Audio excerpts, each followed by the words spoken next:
All right, guys, Captain Paul, and I want to start today's video by letting you know this is not for everybody. This is a DIY. We're doing the injectors on these Hinos, and I just want you to know, you got to have some type of skill to do this. And Steve, he tears these old cars down and new cars, and he's able to do this kind of work. So just remember that when you watch this video. So guys, cleaning these injectors on these engines, it doesn't matter what engine is. Oh, this is a mechanical engine. High pressure, the new system. What do they call the new system? Common rail high pressure diesel. Common rail high pressure, and this is before that series, so you're able to do these injectors yourself. And what we did is cleaned out all of the holes, and now these are the new injectors right here, and Steve's getting ready to put those into the boat. And this will itemize his fuel, and it's the last step that he needs to do to complete his full service, because he's already done his turbos, his aftercoolers, his intercoolers. All of his coolers have been looked at and changed, and now it's time to finish up with these injectors right here. And so these injectors were rebuilt in Tulsa, Oklahoma by Richard Bybee. And when he took them apart, out of the 12 injectors, 11 of them were bad, and of the 11, one of them actually dripped. So what he did is he rebuilt and replaced all of these tips, and these copper washers are what are in between your combustion chamber and the injection tip. He also put new dust shields on and rebuilt the insides of the injectors, pressure tested them for me, checked them all the way through, so that way it does atomize the fuel properly. And these tips, I'm lucky that I did, because a couple of these tips had such degradation here that they were actually pitted. And if they are allowed to continue like that, you could actually lose this tip in the engine, and then the engine is probably going to have some pretty catastrophic problems. So we're lucky that we did that. Very lucky that we found this gentleman to do it. I think his work is really good. He re-blued them for me, again, completely rebuilt. So he had me clean. Just before we started this video, he gave me, or sold me, this brush, and it's important that you clean the space where this particular copper washer goes into your engine. And I verify it with this little endoscope camera, and I can show you guys kind of what it looks like. And before that, those holes were very dirty. Right now, if you'll see where that copper washer sits, if I can hold this better, let's see. You can see sort of that is a cleaner surface. This way, this copper washer is holding all the compression of that engine. So I know you guys saw us pull them out. Putting them back in is pretty simple. It's straightforward. We're going to take the caps off, and we're going to set them in one by one. And when we set them in, we're going to line up the fuel. I need that light, Edwin, please. It was off. Yeah. So as we put an injector in, we're going to set it in there, whichever way you can get it down there, the best. And then your line, while everything is still loose, has to be lined up. So these are compression fittings, and this has to be lined into that. Some of them are tougher than others. This is probably the toughest one, because it's very tight right here. I can loosen that up if I have to, but I'm going to try and fight it for a second, because I think I can get it. I'll just push that over, and nope, I'm gonna have to loosen that.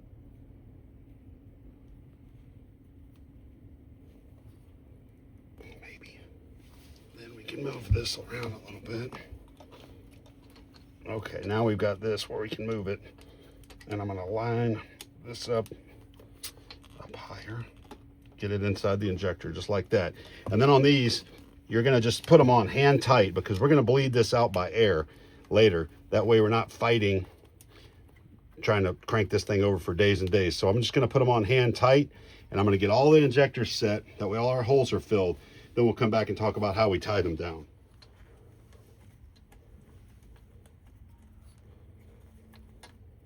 Yeah. Sorry. You could just quieten it out. You can. This is just a little short. Sweet. So is that our last injector, Steve, for the... Yeah. And you're right now, you just got your lines on loosely, and now you'll You're not tightening anything up, just everything hand loose right now. Yeah, so the next step we'll do after we get this one threaded in there, right, is we will take in, we'll put the hold downs on, Okay. and then we will put the return line on, and we'll tighten these up by hand. Like I said, see these guys are, this one's still dirty. Yeah. And you don't want to put these on with a wrench if you can avoid it, because you can cross thread it. So what I'm trying to do is get them all started by hand, and then we can put a wrench on them. But you don't do the wrench until after you get them tightened down. Correct. torqued See, down like with right your now, wrench. I mean, I'm tempted to put a wrench on it, but that wouldn't be a good idea. What I'm going to do instead is put a wrench on it with no connection to that knurl, so I can clean this. It's just that where we painted the engine before, that paint's thick, you know. Right. So And it wants to hold this steel back. So without having it on the threads like that, we're not going to take a chance of cross threading that injector, because that would be no bueno. All right, Steve. So these are just, again, you're just loose hand putting them down right now, right? And these are these would hold the injector and seal it to that little copper bushing you pointed out earlier. Yeah, so let me show you one of these. So what this is just an injector hold down, and if you can tell, the top of the injector fits inside there.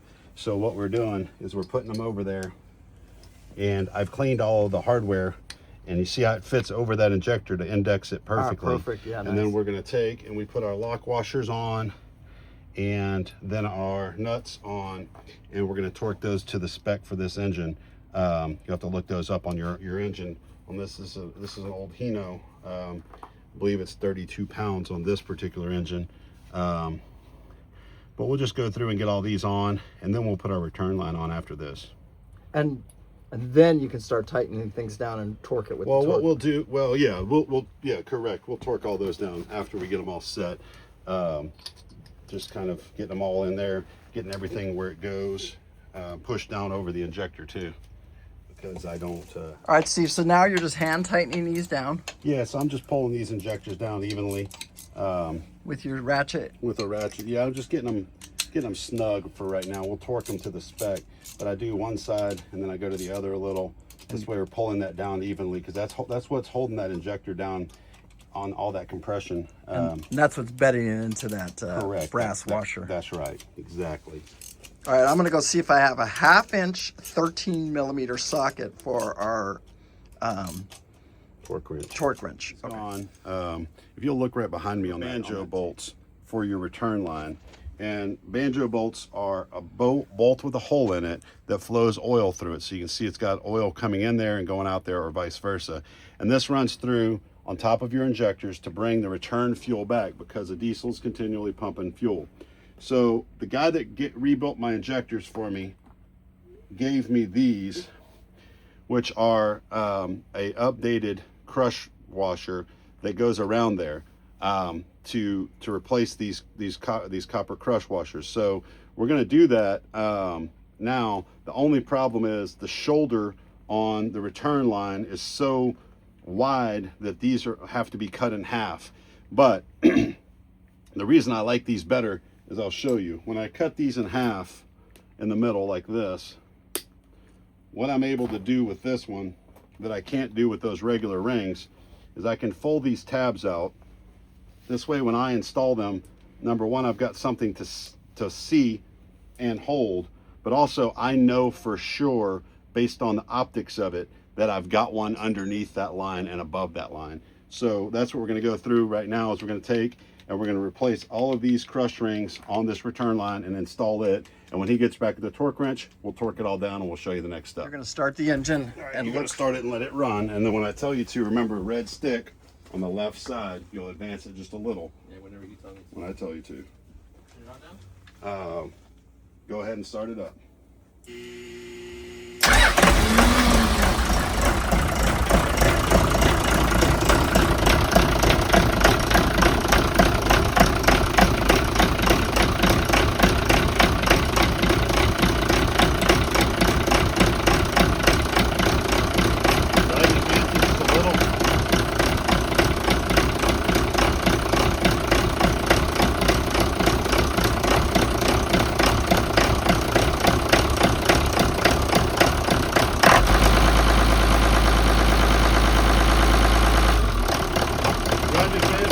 stick a little bit.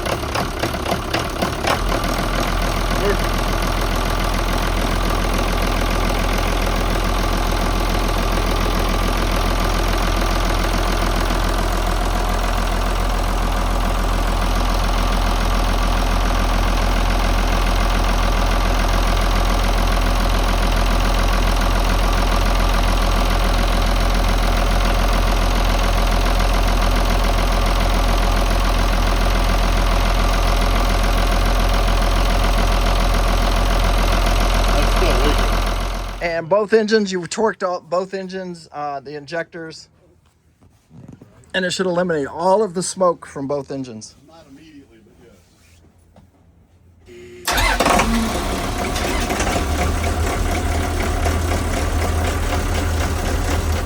Guys, I hope you enjoyed that so much. It was awesome having Steve share with us, pulling those injectors, putting the new ones in, having them rebuilt. And just for the record, it was about $2,400, I think, is what it cost per injector. So it was about $200 an injector to have them gone through, repaired, cleaned, and new tips put on them through the local dealer at his home in Broken Arrow.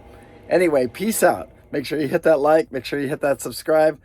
Best thing you guys can do is watch the videos all the way through. Truly appreciate it. Thank you so much for watching. You have no idea. Peace out. Remember, live life with no regret. I do, and thank you. And if you got any questions at all, just leave a comment. We'll get back to you as quickly as we can. You can reach out. You can call me. Do anything you want. Thanks. Bye.